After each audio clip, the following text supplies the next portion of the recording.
네, 고린도전서 14장 말씀입니다. 이제 거의 이제 고린도전서를 거의 가는 단계까지 이제 간 것 같은데, 고린도 교회에 있어서 굉장히 중요한 문제를 지금 바울 사도가 14장에 다뤄주고 있어요. 이 은사에 대한 문제는 이제 앞에서부터 사실 다뤘고 12장 이후로, 그리고 지난주에 우리가 함께 나눴던 지지난주죠. 이 사랑이라고 하는 주제를 통해서 은사도 중요하지만 그러나 그 은사를 어떤 목적으로 사용할 것인가, 이것이 가장 좋은 길이라고 했는데, the best way, 바로 사랑이라고 하는 목적을 위해서 은사가 사용되는 것이 가장 바람직하고 올바른 길이다라고 바울 사도가 이제 앞서서 이미 다 얘기를 했지만, 이제 이런 것들을 굉장히 구체적으로 설명해 주는 내용이 오늘 14장에 이제 나온다고 우리가 볼 수 있는데요.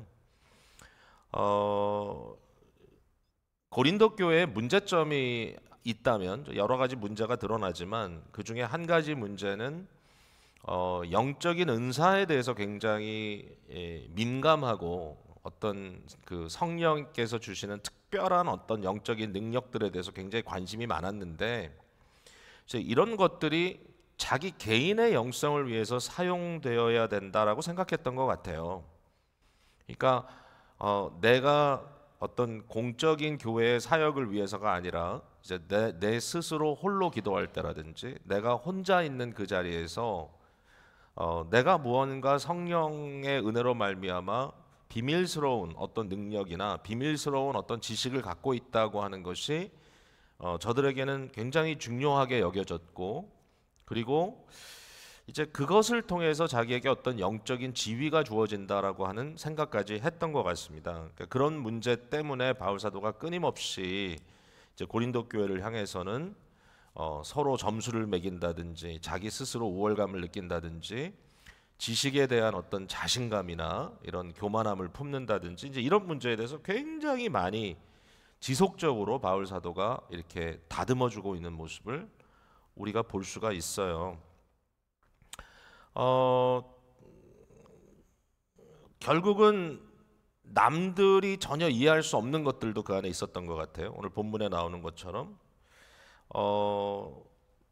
이런 것들을 사실은 어떤 면에서는 혼자 프라이빗하게 아무도 보지 않는 그 현장에서 했다고 한다면, 또 그건 나름대로 자기와 하나님 사이의 비밀이라고 말할 수도 있겠지만, 오늘 본문에 나와 있는 힌트를 보면 그것만도 아니고, 그러니까 분명히 다른 교인들, 다른 성도들 앞에 그들을 덕되게 하고 그들을 세워주는 일이 아님에도 불구하고, 또 그들은 그것이 자기 개인의 어떤 영성으로서 충분히 의미가 있다고 스스로 생각한 것, 그런 어떤 의미에서 동시에 그들은 사람들 앞에 자기가 이런 것들을 할 수 있다고 하는 어떤 자랑, 그 사람들 앞에 마치 과시하듯이 했다는 것이죠. 특별히 이제 방언에 대한 이야기가 이제 등장을 하는데, 무슨 얘기를 하는지 아무도 모르는데 자기 혼자 어떤 황홀한 그러한 그 말들을, 사람이 도저히 이해할 수 없는 그런 말들을 어떤 성령의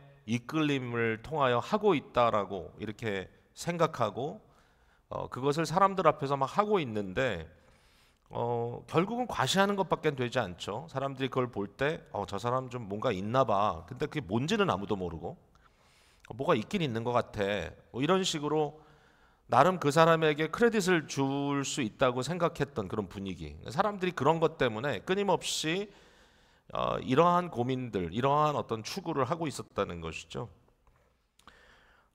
저들은 이것을 영적인 우월감이라고 생각을 했어요. 우월한 것이다. 그런데 사실 오늘 본문에 중요한 여러 가지 말들이 있지만 20절을 보면 이렇게 써 있어요. 형제들아, 지혜에는 아이가 되지 말고 악에는 어린아이가 되라. 지혜에는 장성한 사람이 되라. 이렇게 얘기하는 걸 보면 저들이 이런 것들을 하면서 스스로 지혜롭다고 하지만 사실은 지혜롭지 못했고, 저들의 하는 행동은 유치한 것이었다라는 거예요. 바울이 유치하다, 사실 너희가 몰라서 그렇지 엄청 유치한 행동을 너희가 하고 있는 것이고, 그것을 너희의 자랑을 삼는 것은 참 부족한 일이다. 그러므로 지혜에는 장성한 자가 되라고 바울 사도가 사실 굉장히 강한 어조로 여기서 권면을 하고 있다라고 볼 수 있겠습니다. 오늘은 방언과 예언에 대해서 여러분과 좀 말씀을 나눠보려고 그래요. 우리가 어떻게 좀 받아들여야 되며 이 본문을 어떻게 이해해야 되는가. 자, 일단 이제 요 얘기를 다시 한번 정리해 볼게요. 본문을 이해하는 데 있어 가장 중요한 거는 사실은 방언과 예언이 중요한 것보다 왜 방언과 예언을 얘기하느냐 하면 이제 이 포인트가 중요하기 때문에 그래요. 뭐냐면 은사는 개인적 영적 체험을 위한 것이 아니라 교회를 유익하게 하는 것이다라고 바울이 굉장히 강조하고 있어요. 예. 어떤 개인적인 영적 체험을 내가 했다고 함으로써 이제 그것을 가지고 내가 막 어떤 막 앞대고 말이죠. 내가 마치 영적으로 충만해진 것처럼 이렇게 생각하는 그러한 식의 어떤 사고, 그게 아니라 정말 내가 기쁘고 감사하고 내가 하나님께 쓰임 받은 자로서 정말 앞대는 굉장히 내가 흥분하는 순간이 언젠가 하면은 하나님께서 내게 주신 은사를 통해서 모든 성도가 함께 은혜를 누릴 때, 성도들이 함께 덕을 누릴 때, 사람들이 함께 기뻐할 때, 이게 진정한 의미에서 우리가 영적으로 앞대는 순간이지, 나 혼자 뭐 굉장히 어떤 영적인 하이를 경험한다고 해서 그것이 은사의 목적이 될 수는 없다는 거예요. 영적인 것을 사모하는 자체가 나쁜 건 아니에요. 우리가 어떨 때는 너무 시니컬해서 너무 냉소적이라서 스스로 영적이지도 못하면서 어떤 영적인 것들에 대한 관심이 있는 분들에 대해서 이렇게 굉장히 막 비꼬는 그런 사람도 있어요. 그건 잘못된 거예요. 바울이 그걸 얘기하는 건 아니에요. 14장 1절에 사랑을 추구하며 신령한 것들을 사모하되 그랬어요. 신령한 것들을 사모하라 그랬어요. 사모하는 것은 필요해요. 사모하는 것은 좋은 일이에요. 12절에도 그러므로 너희도 영적인 것을 사모하는 자인즉, 인정해줘요. 영적인 것을 사모하는 것은 귀한 것이다. 내가 어떻게 하면 좀 더 깊이 하나님 앞에 기도할 수 있을까? 내가 어떻게 하면 좀 더 깊이 하나님의 말씀을 이해하고 그 말씀의 황홀함을 내가 경험할 수 있을까? 어떻게 하면 하나님과 내 사이에 더 깊은 사랑의 어떤 그 진한 그 사랑의 감정을 조금 더 영적으로 경험할 수 있을까? 여러분, 그런 열정을 갖고 그런 욕망을 갖는 것은 좋은 일이에요. 좋은 일. 그러나 그런 것들을 얻게 되는 것이 거기서 끝나는 게 아니에요. 이것이 성령께서 내게 부어주시는 은혜라면 그것을 우리가 은사라고 부를 수 있다면, 기프트라고, 그 은사의 주된 목적은 교회를 세우는 것이다. 공동체를 세우는 것이고 성도들을 서로 세우는 것입니다. 그래서 영적 개인주의에 의한 어떤 자기만족으로 향하는 그러한 생각들이라든지, 아니면 사람들과 사이에서 섬기는 어떤 개념이 아니라 내가 더 우월한 것, 내가 남들보다 더 뛰어나, 이것에 대한 자랑, 일종의 엘리티즘, 엘리트 의식을 갖는 것을 주의해야 한다라는 것입니다. 주의해야 한다.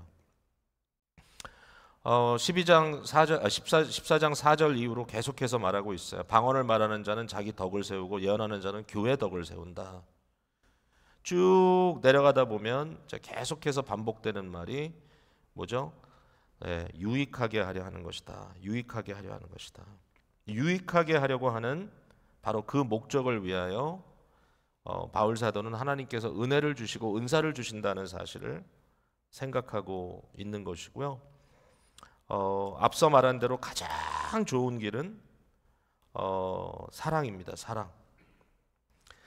가장 큰 은사는 사랑을 이루는 은사예요. 그러니까 무엇이 크냐, 그런 걸 가지고 서로 따질 필요는 없지만, 그러나 정말 크고 작은 것을 따지겠다면 가장 큰 것은 뭐냐면 타인에게 덕을 끼치는 은사다. 오늘 본문에는 특별히 방언과 예언을 비교해주고 있는데, 방언과 예언을 비교하면서 바울의 우려는 뭐냐면, 이 방언이라는 것은 특별히 이 컨텍스트에서 방언이라는 것은 사람들이 이해하지 못하는 언어처럼 이렇게 제시가 됐기 때문에 이러한 방언을 말하는 자는 자기의 덕을 세우지만, 그러나 예언을 하는 자는 교회의 덕을 세운다. 그래서 그러므로 방언을 말하기보다는 예언을 사모하라. 바울 사도 굉장히 또렷하게 분명하게 말씀을 하셨습니다. 이게 절대로 쉬운 일은 아니라고 생각해요. 이렇게 말하는 게. 왜냐하면은 고린도 교회 안에는 나는 예언의 은사는 없지만 방언의 은사가 있어라고 말하는 사람이 분명히 있었을 것 같아요. 근데 그러한 상황 속에서 이제 방언으로 인하여 많은 혼동이 교회에 있다 보니까 바울 사도는 굉장히 아주 단도직입적으로 방언은 너희들한테는 개인적으로 유익할 수 있을지 모르나 교회에 유익을 끼치지 못하고 있으니까 너희는 방언을 말하기보다는 예언하기를 사모하라라고 굉장히 강하게 얘기하고 있고, 이 방언과 예언의 어떤 그 격차를 어느 정도까지 얘기를 하냐면은 내가 5마디의 예언의 말, 그러니까 내가 깨달음을 줄 수 있는 말을 하는 것이 1만 마디의 방언을 하는 것보다 더 낫다. 여러분 이건 숫자적으로 생각할 때 비교가 안 되잖아요. 5마디와 1만 마디는 어마어마하게 차이가 있는데 5마디는 금방 할 수 있지만 1만 마디는 굉장히 오래 걸리거든요. 그러니까 1만 마디를 한다고 해도 사실은 5마디를 하는 또렷한 예언의 말씀보다 방언의 그 내용이 전혀 낫지가 않다. 굉장히 중요한 말씀을 했어요. 만약에 너희들이 방언을 한다면 한 가지 그 방언에 대해서 공동체적으로 유익하게 될 수 있는 방법이 있다면 통역을 하기를 구하라. 통역하기를 구해라. 이 통역의 은사도 얘기를 했는데 도대체 이게 뭔가 아마 여러분들이 많이 좀 궁금하실 것 같기도 하고요. 자, 그냥 뭐 하나의 그 우리의 어떤 마음에 떠오르는 그런 이제 curiosity, 궁금하니까 궁금증 때문에 하는 얘기는 아니고, 이제 사실은 한국 교회에는 이 이슈가 한때 굉장히 심각한 어떤 이슈가 되었기 때문에 고린도전서 14장에 나오는 말씀을 중심으로 해서 이 방언에 대한 것을 좀 세게 이야기를 나누는 것은 되게 중요할 것 같아요. 과연 이 방언이 뭐냐? 제가 여러분에게 모든 답을 드리진 않을 거예요. 왜냐하면 이 부분에 있어서 어떤 개인적인 체험의 영역이 있기 때문에 그것을 공개적으로 평가하려는 것도 아니고요. 여러분이 개인적으로 체험한 것들을 가지고 제가 뭐 그것이 옳다 그렇다라고 지금 여기서 말씀드리려는 건 아닌데, 그러나 적어도 우리의 체험보다 더 중요한 건 하나님의 말씀이니까 이 말씀의 기준으로 보았을 때 과연 우리가 그것을 어떤 의미로 이해해야 되는가, 이건 되게 중요한 것 같아요. 고린도전서 14장에 방언이란 말이 많이 나오잖아요. 근데 우리 생각에 방언을 얘기할 때 대부분의 사람들은요, 자기가 본 것 또는 자기가 체험한 것, 자기의 경험의 눈으로 성경을 읽어내려고 할 때가 많아요. 그러니까 내가 만약에 어떠한 방언의 경험을 했다든지, 아니면 내가 방언하는 사람들을 봤다든지, 아니면 방언을 강조하는 그러한 교회에 있었다든지, 그러면 그런 것들을 경험한 게 있을 거 아니에요. 그런 경험을 통해서 2000년 전에 고린도 교회에 있었던 이 사건을 이해하려고 한다는 것이죠. 그러니까 방언이 그거 아니야? 그런 거 아니겠어? 라고 생각을 할 수가 있는데 사실은 그거와는 좀 다른 것 같아요. 제가 이렇게 보니까. 그러니까 오늘날 우리가 말하는 어떤 방언의 의미를 가지고 고린도전서 14장의 말씀을 이해하는 것은 쉬울 것 같지는 않아요. 제가 거기에 대해서 조금 말씀을 드리자면 이런 거예요. 성령의 세례라는 말과 이 방언이라는 것이 연결되기 시작한 것은 사실은 기독교 역사에 한 20세기에 들어와서 있었던 일이에요. 그러니까 이건 되게 최근 일입니다. 성령의 이 세례라는 말을 이제 이제 궁극적으로 이제 오순절파라고 하는 어떤 그런 교파가 형성이 되면서 이게 하나의 신학화됐는데, 성령의 세례라는 것을 어떻게 이해하냐면은 내가 이미 그리스도인이 됐다 할지라도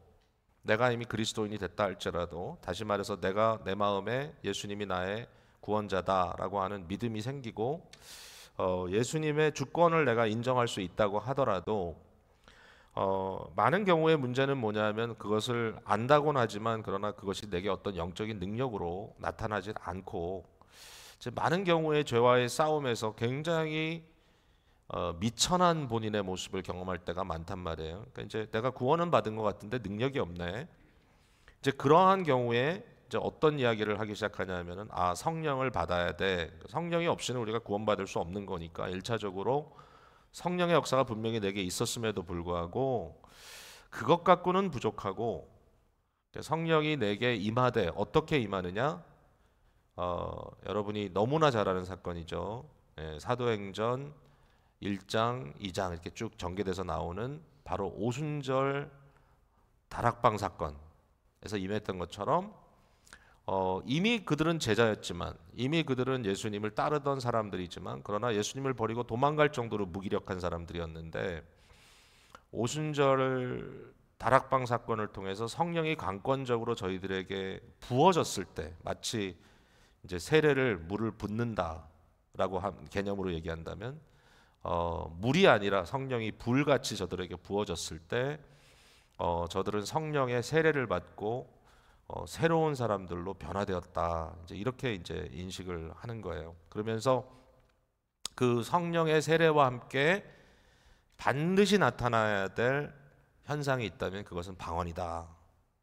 왜냐하면 이제 사도행전을 쭉 보면 다는 아니지만 이제 성령의 어떤 임재와 함께 나타나는 것이 방언을 말했다라는 얘기가 쭉 여러 번 이제 전개가 되기 때문에 이제 그것을 연계해서 바로 오순절 사건을 하나의 구속사 속에 있는 구속사적 사건, 즉 교회의 성령이 부어지는 역사적 사건으로 보는 것이 아니라 그것을 개인의 체험의 사건으로 모든 그리스도인들이 동일하게 체험하지 않으면 하나님의 능력을 경험할 수 없는 그러한 개인적 사건으로 이제 이해를 하기 시작을 한 거예요.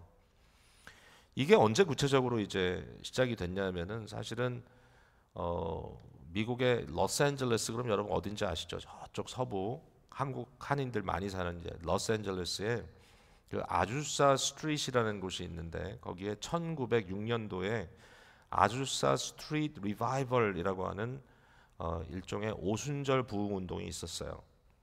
이게 굉장히 중요한 사건이에요. 기독교 역사에 복음주의의 중요한 사건으로 이렇게 쳐주는 그런 사건인데 그때 그 사건을 주도했던 사람이 윌리엄 시몰이라고 하는 부흥사였어요. 윌리엄 시몰이라는 부흥사는 그 사람과 함께 이제 있었던 사람들의 배경을 보면 이제 대부분이 소위 말하는 이제 홀리네스 처치 배경을 갖고 있어요. 이 사람은 이제 우리말로 얘기하면 좀 다르긴 한데 이제 성결교라고 할까요? 성결교, 한국의 성결교는 사실은 일본의 OMS와 관계가 있긴 한데요. 그러나 강조점은 굉장히 비슷해요. 그러니까 내가 어떻게 하면 성결한 삶을 살 수 있을까? 진지한 그리스도인들이에요. 이거 뭐 절대로 이 사람들을 막대할 수는 없어요. 진지한 그리스도인들인데 이 사람들은 내가 어떻게 하면 내 안에 있는 이런 무기력함과 나의 모든 마음의 불안함과 이런 것들을 떨쳐버리고 능력 있는 그리스도인으로 나의 죄의 문제를 해결하고 살 수 있을까? 이게 좀 이제 한 단계 더 나가면 이제 완벽주의에 빠지는데 성령을 받은 사람은 죄를 질 수 없다 이렇게까지 이제 가는 경우도 있는데 어쨌든 그러한 테두리 안에서 지금 이런 일들이 이제 벌어지고 있는 거예요. 윌리엄 시몰이라는 부흥사는요 대단한 부흥사였다 그래요. 근데 이제 이 사람의 배경을 보면 이제 흑인이고요. 이 사람은 자기 아버지 세대의 그 자유함을 받은 노예 출신입니다.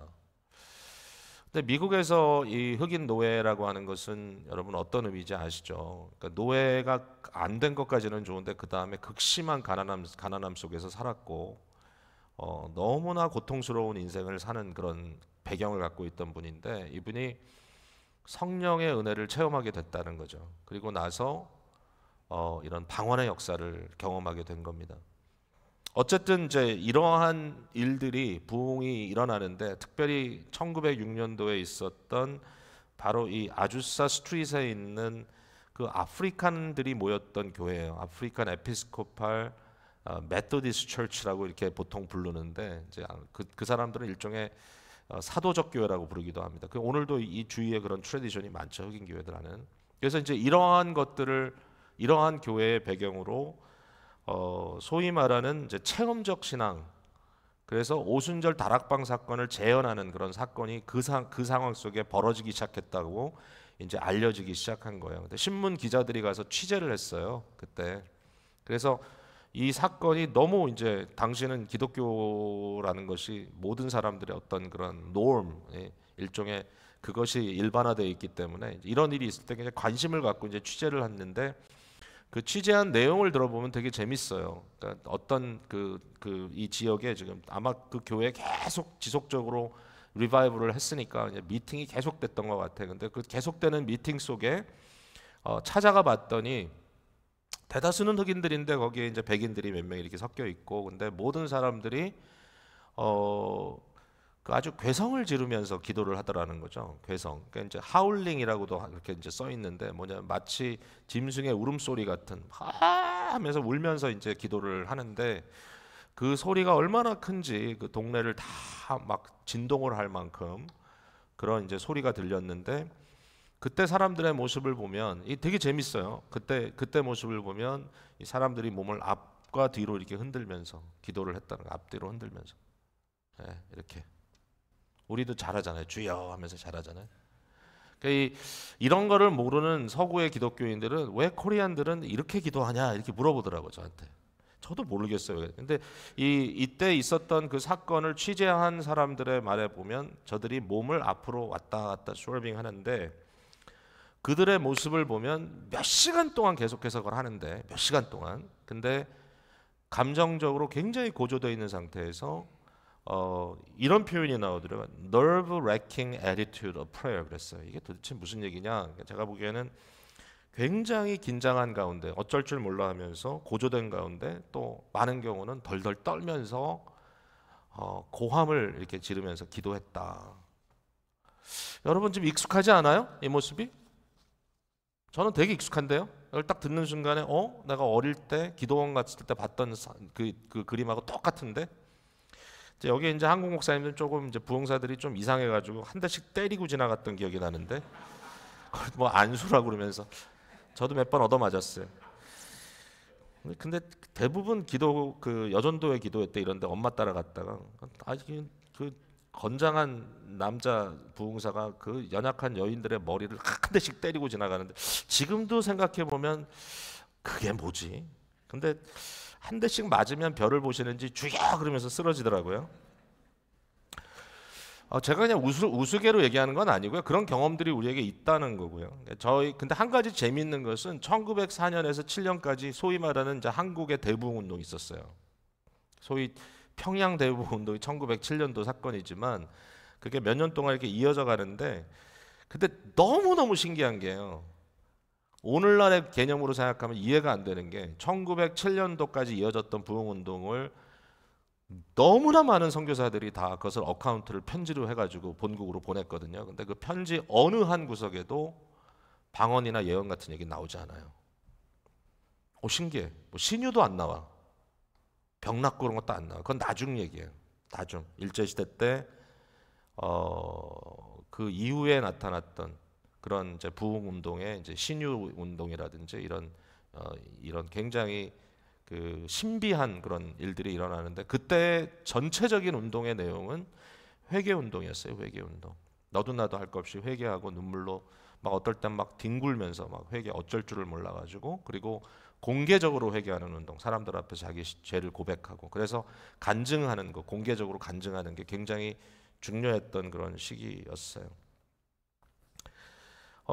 그 당시에도 이제 통성기도라는 게 나와요. 통성기도가 나오는데 그 아주사 리바이벌을 본 그 기자는 저들은 마치 이 야수들의 울부짖음 같은 기도였다 이렇게 표현을 하고 있는데 그 평양 부흥 운동의 그 절정에 달했을 때 그 1,000명의 남성들이 모여가지고 회개의 기도를 하고 있는 그 장면을 기록한 분의 기록에 의하면 그것은 많은 사람의 소리였지만 그러나 한 사람의 소리와 같았고 그 소리는 놀라운 하모니를 가지고 있었다. 영어로 할모니였다. 그러면서 하는 말이 거대한 바다의 파도가 계속 밀려가면서 그 파도, 기도의 파도가 하나님의 보좌 앞에 부딪히는 것 같았다. 이렇게 이제 표현하고 있거든요. 굉장히 아름답게 표현을 했어요. 그러니까 그 당시에 있었던 그 상황하고 좀 다르게 느껴지죠. 뭔가 여기에 좀 다르게 느껴져요. 그런데 아주사 운동에서부터 나온 게 뭐냐면 오순절 운동입니다. 펜타코스탈리즘이라는 게 이제 거기서부터 나오는데 이 펜타코스탈리즘을 한국에 접목시킨 유명한 분들이 바로 최자실 목사님과 그 사위였던 조용기 목사님 두 분이거든요. 그러니까 이분들이 1958년도에 이제 교회 개척을 하고 그 유명한 서대문 뭐 천막교회라든지 이런 걸 통해서 그때 강조했던 것들이 바로 이와 같은 성령의 세례와 방언이었습니다. 나중에는 좀 바꿨어요. 나중에 한참 후엔 좀 바꿨지만 방언을 하지 않으면 구원을 받지 못한 것이다까지 얘기를 했던 적이 있어요. 제가 그걸 직접 들은 적이 있으니까. 그러니까 방언을 해야지만 진정한 그리스도인이다. 그래서 방언을 하려고 굉장히 노력을 많이 했고요. 너무너무 가난했던 시절이잖아요. 너무너무 가난했던 시절. 그죠? 전쟁 이후로.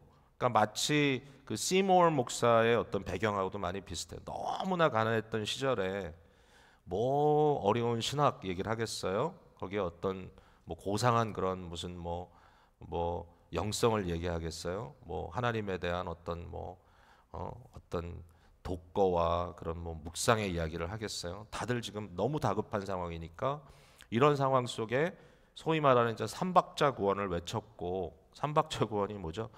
너의 영혼이 잘된 같이 범사에 잘되고 강건하기를 내가 간구한다. 바로 요한 3서에 나오는 이 구절이 조윤기 목사님의 이제 띠이 되잖아요. 그래서 결국은 예수를 잘 믿으면 영적으로 부흥하고, 그 다음에 생활이 부흥하고, 즉 재정적으로 부흥하고, 그 다음에 건강해진다. 이게 이제 프로스페리티하고도 연결이 되고, 나중에 보면은 이제 로버트 슐러 목사의 긍정적인 사고하고도 연결이 되는. 그러니까 이 조용기 목사님은 어떤 의미에서 보면 그냥 단순한 오순절 목사가 아니고 여러 가지 그 시대적 상황에 복합적으로 적용을 했던 아주 대단한 그 능력가라고 말할 수 있어요. 그러니까 시대를 이끌어갔던 지략가라고 볼 수 있어요.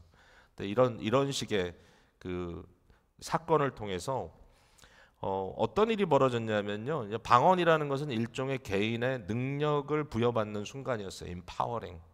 그래서 이 empowering이 되는 것이 그 당시 시대 사람들에게는 너무나 위대한 경험이었어요. 왜냐하면 너무 파워가 없기 때문에, 너무 비참하기 때문에. 여러분, 정말 많은 분들이 부자가 됐어요. 여러분 안 그래요? 술 먹고 도박하고 바람 피던 사람이 그거 다 끊어버리고 열심히 생활하면 어떻게 되겠어요? 검소하게 부자 됩니다. 그 당시는 전부 다 이 경제적으로 막 이렇게 상향되던 그런 집단적인 상황이기 때문에 그때 정말 자기의 어떤 잘못된 삶을 청산하고 변화되어서 내가 온전하게 살아가겠다 하셨던 분들이 많이 여기 들어가 가지고 갱신되고 부자되고 또 건강해지잖아요. 그렇게 되면. 그러니까 이런 것들이 실제로 이루어졌다라고 말할 수 있는데, 이제 그 과정 속에서 여러 가지 오해도 생겨나기 시작했다라고 볼 수 있어요. 그때는 방언을 안 하면 구원을 못 받는다는 거니까 그 60년대, 70년대에 이 운동이 얼마나 강했는지, 그리고 오순절 그 여의도 순복음교회 그 어마어마한 체육관 같은 교회당을 짓고 그 막 수많은 사람들이 여의도 다리를 건너오면서 예배를 드렸던 그 장면을 그 당시에 생각을 하면 사람들이 엄청난 위기감을 느꼈습니다. 저희는 그때 장로교 교인들이었는데 그때 여전도에서 몰래 순복음 중학교에 갔다가 걸려가지고 야단 맞는 사람들 많았어요. 왜냐하면 답답하니까 가서 보니까 너도 와 있고 너도 와 있고 이래가지고 서로 이제 그렇게 했는데, 그때 저희 어머니는 우리 교회 굉장히 뭐랄까요, 중요한 뭐 중요하다면 그렇지만 하여튼 리더 중에 한 분인데 뭐 아버님은 또 이제 교회 거의 그 리딩하는 그런 또 이제 일들을 하셨고, 그런데 어머니도 조심스럽게 수용하기 시작했어요 이걸. 그래가지고 본인도 이제 그런 체험들을 하시면서 한 번은 아이들이 너무 쌩짜니까 저를 포함해서 얘네들이 기도를 해야 되는데 기도를 안 하네. 그래서 저희 어머니가 순복음 그 교회에서 그 이 구역장을 하는 여자분 한 분을 데리고 왔는데 이제 이분이 방언 선생님이에요. 그래서 이제 집에 와서 우리 식구들 둘러 앉아가지고 이제 이분이 앞에서 방언을 가르치면 이제 따라서 했던 기억이 납니다.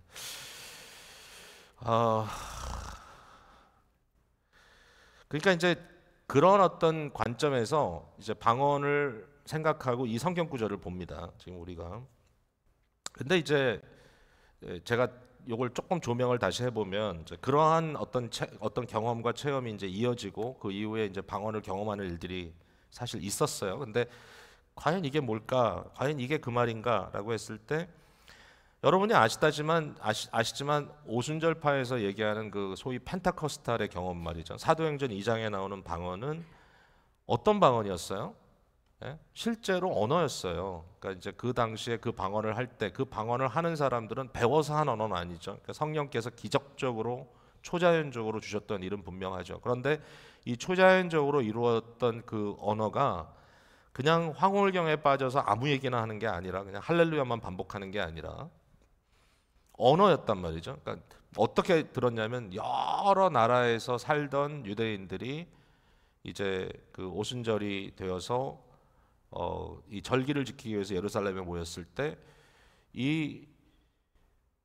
이 처음 교회에 모여서 기도하다가 은사를 체험하게 된 이분들의 말을 듣고 뭘 들었습니까? 자기들의 언어로 들렸단 말이죠. 그게 난곳 방언으로, 자기가 태어난 곳의 방언으로, 그 언어로. 여기서 방언이란 말은 말 그대로 language입니다. language, 언어로 들렸던 것이죠. 과연 고린도전서의 방언은 다르냐? 어떤 분들은 이렇게 얘기해요.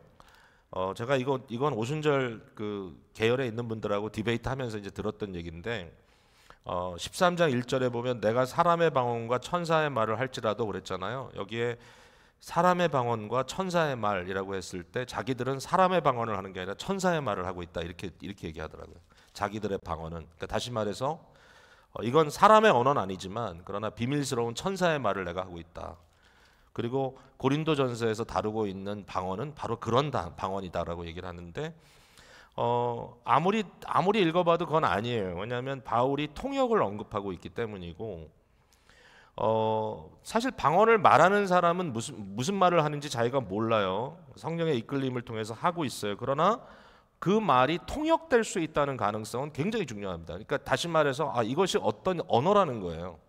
여러분 한번 생각해 보세요. 물론 통역도 은사라고 말하고 있지만 자 방언을 얘기합니다. 막 여기서 막 뭐라고 막 할렐루야 하면서 했어요. 근데 이쪽에서 그 말을 듣고 그 말은 뭐 오늘 기도 중에 하늘이 열렸다는 말입니다. 근데 이 사람이 통역을 하는데 그 사람도 뭘 알고 통역하는 게 아니라 그냥 성령에 이끌려 막 하는 거예요. 정신없이. 그러면 이 말이 이 말인지 어떻게 그걸 보증하냐고요?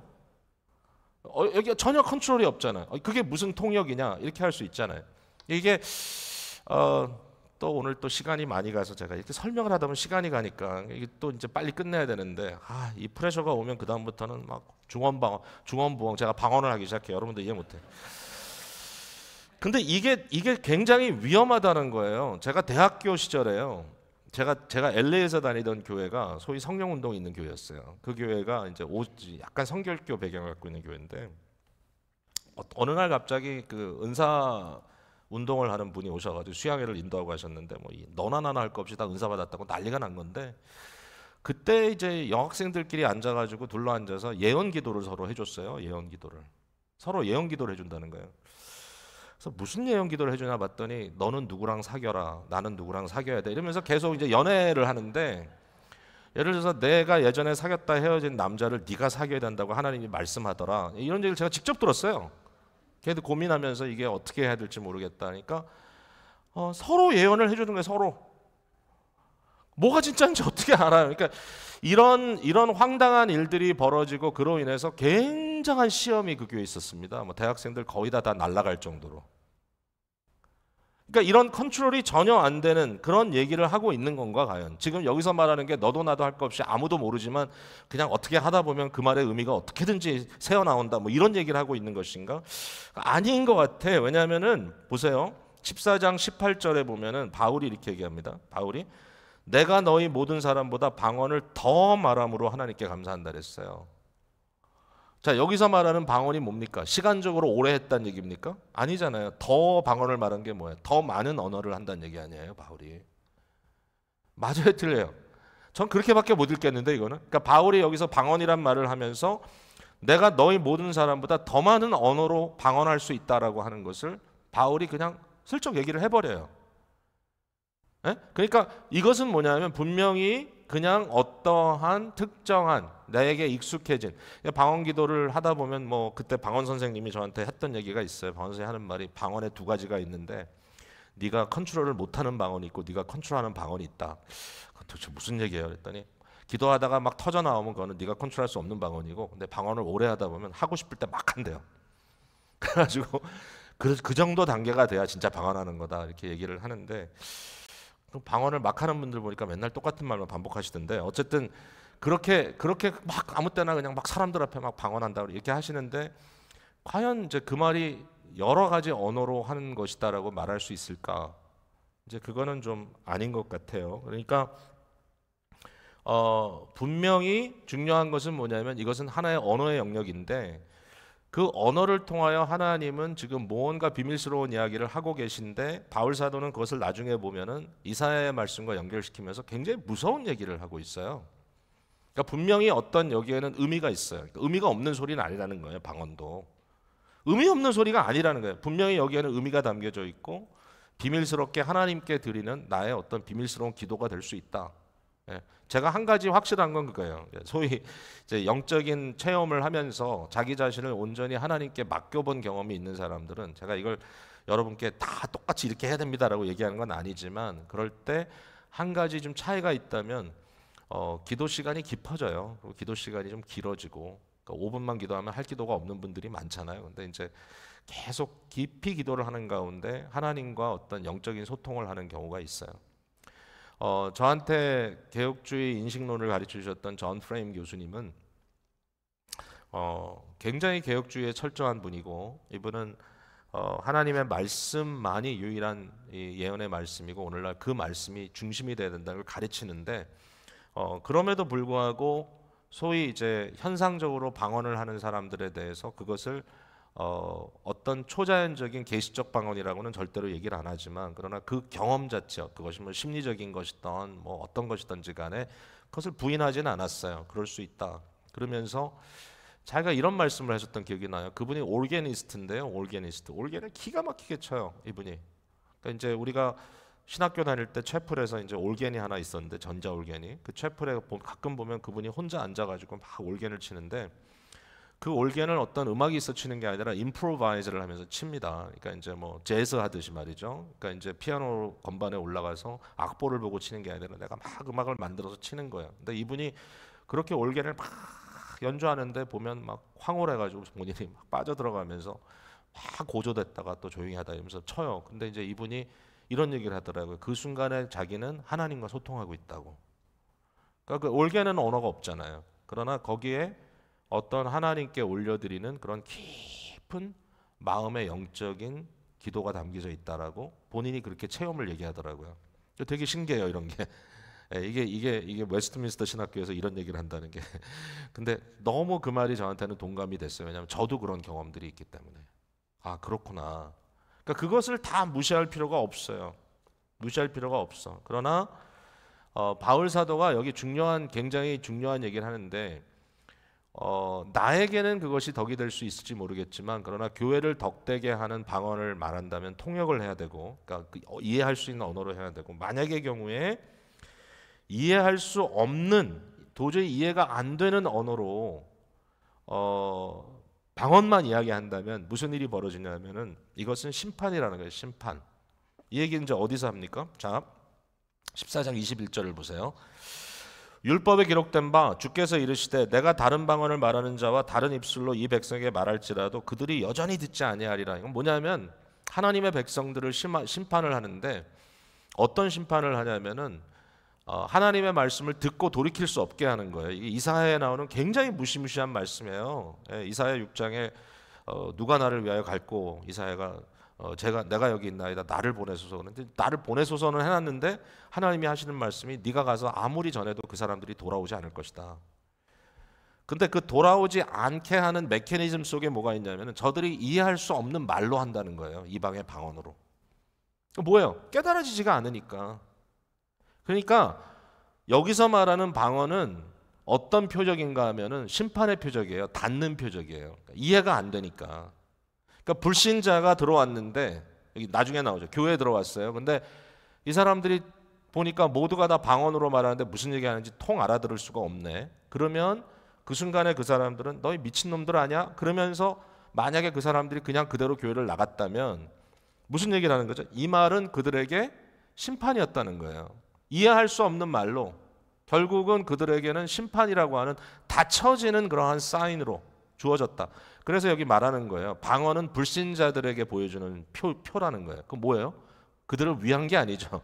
불신자, 즉 하나님을 믿지 않는 자들의 마음이 강팍해지도록 만드는 도구가 도무지 이해할 수 없는 방언이었다는 거고요. 도리어 예언이라고 하는 또렷한 의미 있는 언어로 이야기했을 때 그 언어를 통하여 불신자들이 들어왔는데 그들이 그 말씀을 듣고 여기 말하는 것처럼 자기 마음의 숨은 일들이 드러나고 죄가 밝혀지고 그러므로 하나님 앞에 엎드려 너희가 믿는 하나님은 진정 하나님이시구나, 참신이구나, 그리고 회개하고 돌이킨다면 그거야말로 열려지는 은사 아니겠어요? 그러니까 그건 믿는 자들을 위한 사인이라는 거예요. 예언은 믿는 자들을 위하여, 방언은 뭐예요? 믿지 않는 자들을 위해서. 위하는 게 아니죠, 사실. 믿지 않는 자들이 믿지 못하게 하기 위해서 닫는 표적, 예언은 여는 표적. 여러분, 이 두 가지 중에 뭐가 더 중요하겠냐? 이제 바울이 얘기를 하는 거예요. 너희가 방언을 그렇게 많이 한다고 돌아다니면서 나는 방언할 줄 알아라고 떠들고 다니지만, 그런데 그 말을 듣고 누구도 하나님의 신비로운 말씀을 이해할 수 없으니 결국 너희는 믿지 않는 사람들에게 다니면서 그들의 마음을 계속 저주하고 닫고 있는 것과 마찬가지다. 그게 중요한 게 아니다. 우리는 교회라고 하는 공동체 속에서 서로를 위하여 하나님의 말씀을 열어주는 그러한 역할을 해야 한다라는 거죠. 이게 이제 메인 포인트인 거예요. 제가 대학생 때 요즘은 뭐 그런 수양회 많이 안 합니다만은 진짜 말 그대로 산기도 가는 수양회, 산에 가가지고 수양회를 며칠을 하는데 이제 밤이 되면 이제 저희들 그 당시 시절에는 이제 기도를 안 하면 이상했잖아요. 그래가지고 슬리핑백 하나씩 메고 나가가지고 그 산에 밤에 추운데 올라가서 이제 하나씩 이렇게 두르고서 이제 기도를 하는데 뭐 어린 시절부터 이제 그런 이제 분위기 속에 살다 보니까 이제 그때도 제가 좀 은사에 대한 갈급함이 있어가지고 하나님 앞에 기도했어요. 하나님, 방언을 좀 하게 해주십시오. 내가 기도를 좀 잘하게 해주십시오. 그래서 막 하나님 앞에 막 엎드려 기도를 하는데 갑자기 그때 주님께서 이제 뭐 주님이 말씀하셨다 그러면 또 이상하게 들릴 수 있으니까 마음에 깨달음을 주시는데 너는 지금 나한테 아무도 이해할 수 없는 언어로 기도하는 것을 달라고 구하는데 근데 너는 네가 충분히 이해할 수 있는 언어로 나한테 기도할 수 있지 않냐? 네 말로 기도할 수 있지 않냐? 근데 그때 진짜 이게 이런 거 이제 살다 보면 이제 신비한 체험이라고 하는 거죠. 저기 제 후배가 하나 앉아 있는데 남자아이인데 그 친구가 저쪽에 앉아 있는데 그 친구가 끙끙거리는 소리가 너무 크게 들리는 거예요, 저한테. 근데 사실은 몰라요. 뭐 진짜 벌레 소리만 들리는 밤이니까. 물론 여기저기서 기도하는 소리는 들렸는데 왜 그 사람의 소리가 들렸는지 모르겠는데 그때 이 청년이 기도가 안 되니까 정말 초신자였어요. 초짜였어요. 근데도 이제 이거 하나 매들고 나와가지고 자기도 기도하겠다고 앉았는데 기도를 못 하더라고. 이렇게 보니까 정말 끙끙거리고 힘들어하고 그런 게 저한테 확 들어왔어요. 그 순간에. 저는 하나님께서 보여주신 것 같아요. 그 순간에. 그래가지고 저도 모르게 그 형제 옆으로 가서 그 형제 어깨에 손을 올리고 하나님 앞에 기도하기 시작했어요. 여러분 이제 이렇게 인생의 에피소드를 보면은 은혜 받은 순간들이 있잖아요. 그때 정말 성령의 뜨거운 역사를 경험했어요. 그 형제가 그 수양회 통해서 예수 믿었어요. 근데 이제 그러한 경험을 통해서 하나님께서 제 마음에 주신 확신은 그 어떤 이런 은사라고 하는 것이 도움이 될 수도 있지만 그러나 이것이 잘못하면 자기의 아주 셀피시한 목적을 위해서 구해질 수 있는 것이다. 그러나 너에게 이미 주어진 것이 너무 많은데 그것으로 하나님께 영광을 돌리면 좋지 않겠냐. 여러 가지 체험들이 있었지만 그때 이후로 체험을 달라고 기도하지는 않았던 것 같아요. 그러나 주님께서 은혜 주시죠. 네, 그래서 오늘 여러분들께 이제 이 말씀을 통해서 일단은 우리에게 주어진 모든 은사가 교회를 덕되게 하는 것이어야 된다라는 것과 그러면 예언이라는 것이 뭐냐라고 했을 때 예언은 결국은 이제 구체적으로 얘기하면 하나님의 말씀으로 우리에게 주어진 거거든요. 제가 이걸 다 설명할 수는 없어요 지금. 베드로 후서에 있는 말씀, 베드로 전서에 있는 말씀, 디모데 후서 3장에 있는 말씀 등들 다 종합해 보면 선지자들과 사도들을 통하여 하나님의 말씀이 우리에게 기록되어 주어진 것, 이것이 가장 아름답고 밝은 빛이다라고 표현하고 있는데, 이 말씀이 우리에게 주어져 있다는 것이 얼마나 감사한 일인지 몰라요. 저는 그러므로 이것 이상 뭘 우리가 더 원하겠는가? 뭘 더 원하겠는가? 여러분, 한때는 성경 말씀도 우리에겐 방언이었어요. 이해할 수 없었어요. 그것을 우리가 이해할 수 있기 위해서 통역을 해준 사람들이 있어요. 번역을 해준 사람들이. 존 러스라는 번역가가 있었고, 일본에서는 이수정이라고 하는 한국의 공사 한 분이 신약성경을 번역해서 우리말로 만들어준 그런 역사도 있어요. 선교사들이 들어와서 표준말로, 서울말로 성경을 완전히 완벽하게 번역해서 주었던 역사가 한국교회 부흥의 중요한 기점들이에요. 그런데 오늘 여러분이 성경을 읽을 때 혹시라도 개인적으로 읽을 때 잘 이해가 안 되잖아요. 그러면 물론 이제 말씀을 열어서 설명하니까 좀 이해가 더 잘 되실 텐데, 정 필요하다면 여러분 쉬운 성경이나 또는 표준 번역 같은 거, 현대 우리가 좀 쓰는 용어로 바꿔놓은 것들 사용해도 좋습니다. 우리 모두가 다 하나님의 말씀을 은혜로 받아 아름답게 또 쉽게 서로에게 나눌 수 있는 그런 복된 공동체, 그렇게 서로 나누는 성령의 은사를 서로 공유하는 그런 공동체가 되기를 주님의 이름으로 축복을 드립니다.